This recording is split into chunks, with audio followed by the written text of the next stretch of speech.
অনেকের এনার্জি শেষ, আর এনার্জি নাই। অনেকে না খেয়ে আসছেন না ভাই, এখানে খাওয়া নাই। আমি আপনার কাছে বলতে চাই, পৃথিবীতে একটা প্রোগ্রাম আপনি আমাকে দেখান, রাজনৈতিক যে সকল সমাবেশ হয়, এই সকল সমাবেশে লোক ভাড়া করার জন্য মহিলাদেরকে শাড়ি কাপড় দেওয়া লাগে, পুরুষদেরকে লুঙ্গি গেঞ্জি মাথার ক্যাপ দেওয়া লাগে, পকেট মানি দেওয়া লাগে, বাস ভাড়া দেওয়া লাগে, বিরিয়ানি দেওয়া লাগে, তারপরেও নেতাকর্মী মঞ্চে খুঁজে পাওয়া যায় না, ঠিক কিনা? একমাত্র ব্যতিক্রম মাহফিল কোরআনের মাহফিল, যেই মাহফিলে মানুষ কোন রকম টাকার লোভে আসে না, পয়সার লোভে আসে না, উল্টা হুজুরেরা মাহফিলের খরচ তাদের পকেট থেকে বের করে নেয়। এটা অন্য কোনো কারণে নয়, এটা কোরআনের জীবন্ত মুজিজা। কোরআন ছাড়া এরকম কোন ময়দান হতে পারে না। বিশ্বাস করেন? হুজুর একটা কথা বলছে, আপনি ঠিক বললেও ঠিক, না বললেও ঠিক, আপনার ঠিকে কি যায় আসে, ঠিক কিনা? প্রিয় ভাইয়েরা, আল্লাহ রাব্বুল আলামিন এই ময়দানে হাজির করলেন, আপনারা খুশি তো? খুশি তো? এবার দেখি হৃদয় থেকে বলেন আলহামদুলিল্লাহ।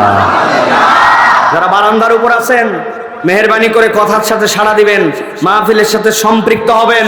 রাস্তাঘাটে চটপটি মটপটি যা চালাইছেন সব বন্ধ করেন।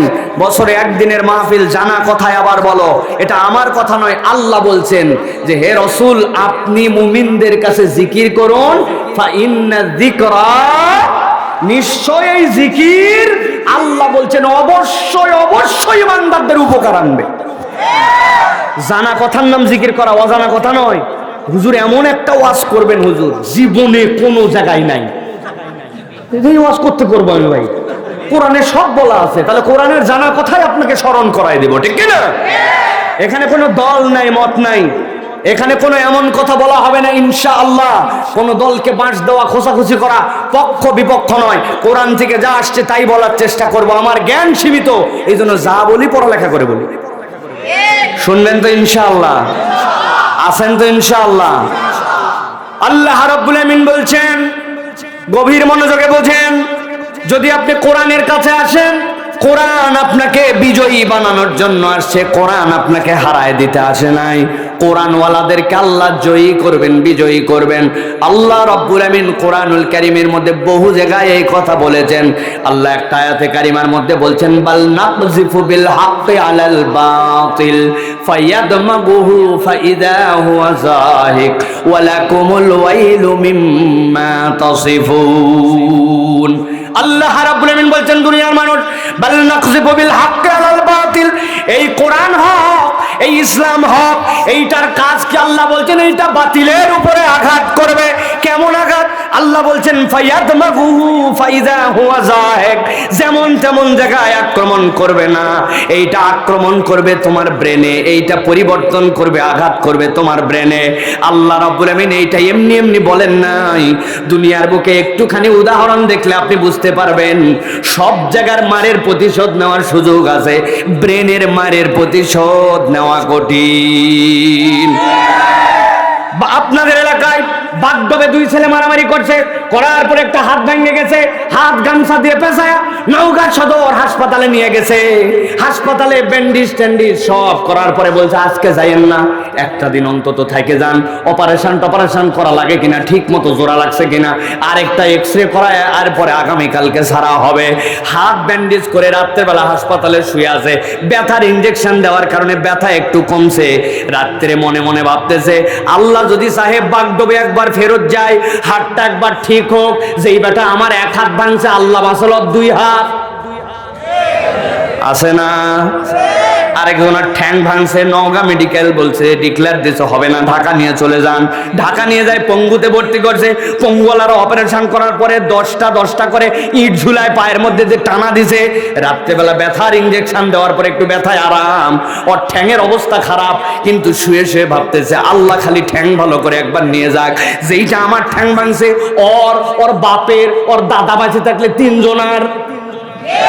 কথা বলেন। কিন্তু আল্লাহ রাব্বুল আমিন বলছেন, বাল নাকযিফু বিল হাক্কি আলাল বাতিল ফায়াদমাগুহু ফাইদা হুয়া যাহিক ওয়া লাকুমুল ওয়াইলু মিম্মা তাসিফুন।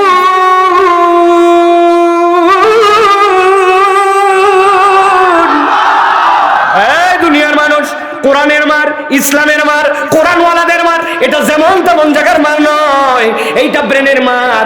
আপনাকে হাত ভাঙলে পা ভাঙলে শোধ নিতে পারেন, কিন্তু ব্রেনের মধ্যে ভাঙ দিয়ে দিয়া এমন বাড়ি দিয়েছে আপনি কোমায় চলে গেছেন, আপনার হুঁশ নাই। আপনার হুঁশ যদি না থাকে হাত পায়ের খোঁজ নেওয়ার সুযোগ নাই। আল্লাহ বলছেন ইসলামের মার, কোরআনের পরিবর্তন, হকের পরিবর্তনটা বাতিলের উপরে এমন ও ব্রেনে আঘাত করবে, ফাইজা হুয়া জাহেক। আল্লাহ বলছেন সেইটা নিশ্চিহ্ন হয়ে যাবে। ওয়ালাকুমুল ওয়াইলু মিম্মা তাসিফুন। আর যারা কোরআনের বিপক্ষে কথা বলো, আল্লাহর বিপক্ষে কথা বলো, কোরআনকে নিয়ে কটু মন্তব্য করো, মাহফিলকে নিয়ে বাজে কথা বলো, কোরআনওয়ালাদেরকে বাজে মন্তব্য করো, আল্লাহ বলছেন জিহ্বাটা সামলায় রাখো, হাসরের ময়দানে তোমার সব হিসাব নেওয়া হবে। কার কথা? আরেকটু আসতে বলেন। আল্লাহর কথা কি মিথ্যা হতে পারে? আমার আল্লাহ এই জন্য বলছেন বান্দা বোঝো না জন্য কোরআনওয়ালাদের সাথে চলো না, কোরআনের মাহফিল বোঝো না। এইটার দাম বুঝলে বান্দা তুমি কোরআন ছাড়া অন্য কিছু খুঁজবা না, ঠিক কি না? দাম জানলে মানুষ মূল্য দেয়। আমার হাতের ঘড়ি 250 টাকা দাম। মসজিদে যাই, ওযুখানায় ছাড়া পড়ে, যেখানে যাই সেখানে খুলে রাখে আসি। যারা চিনে তারা বলে হুজুর আপনার ঘড়ি। আমি বলে থ্যাংক ইউ, জাযাকাল্লাহ খায়ের দিয়ে গেলেন বলে পাইলাম ভাই। হারাইছিলামই তো, আর মনে মনে ভাবি ভাই হারালে কত কত। আরেকজনের হাতের মধ্যে একটা সুন্দর হোয়াইট গোল্ডের উপর একটা ডায়মন্ড বসানো আছে, টোটাল দাম 50,000। গেছে বাগডব বাজারে আংটি পরে, যাওয়ার পরে দেখে এক লোক খালি ওর আংটির দিক তাকায় আছে, কিন্তু সত্যিকার কথা ওই লোক আংটির দিকে তাকায় নাই।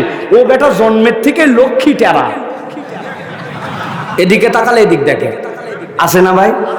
কিন্তু ও বুঝতে পারে নাই, ও মনে করছে বাপরে বাপ, আসার পরে তুই খালি আমার আংটি দেখে, আসলে তো দেখতেছি এদিক। খানিকক্ষণ পর টেনশনে আস্তে আস্তে করে খুলে পকেটের মধ্যে রেখে দিছে। বাবা যদি হারায় দাম কত? কথা বলেন, মুরব্বীরা কথা বলবেন না, ইয়াংরা বলেন কত দাম?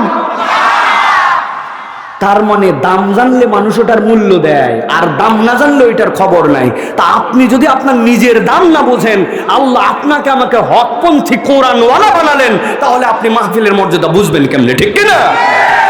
এই জন্য প্রিয় ভাইয়েরা, কোরআনের মাহফিলে আমাদেরকে আসতে হবে, আর এই প্রচেষ্টাটাই আমাদেরকে শরীক হতে হবে। প্রিয় ভাইয়েরা, ভূমিকা আমার দীর্ঘ হয়, কিন্তু আজকে রাত গভীর হয়ে গেছে, এই জন্য আমি ভূমিকা দীর্ঘ দিব না। তবে একটা আয়াতে কারিমার থেকে ভূমিকায় এই মাহফিলে যে আসলাম, আমাদের এই প্রচেষ্টার দাম কি আল্লাহ রাব্বুল আলামিন কোরআনে বলছেন, ওয়ামান আরাদাল আখিরা ওয়া সাআ লাহা সাইয়াহা ওয়া হুয়া মুমিন। আল্লাহ বলছেন খালি মুখের কথা বলে না ইনশাআল্লাহ আমি আল্লাহর জন্য কাজ করে যাচ্ছি, ইনশাআল্লাহ না। আল্লাহ বলছেন মান আরাদাল আখিরা, যে পরকালমুখী জীবন চাই, ওয়া সাআ লাহা সাইয়াহা, আর ওই প্রচেষ্টাটা অব্যাহত রাখে, ওয়া হুয়া মুমিন, মুমিনদের মধ্যে থেকে। আল্লাহ বলছেন ফাউলাইকা কানা সাইয়ুহুম মাশকুরা, তাদের এই প্রচেষ্টাটা আল্লাহর কাছে মূল্যায়িত হবে। কষ্ট যে করলাম ঈমানের পথে থাকার জন্য, পরকালমুখী জিন্দেগির জন্য, আল্লাহ বলছেন এটা ব্যর্থ যাবে না, ইনশাআল্লাহ এই সময়ের মূল্যায়ন করা হবে, ঠিক কি না?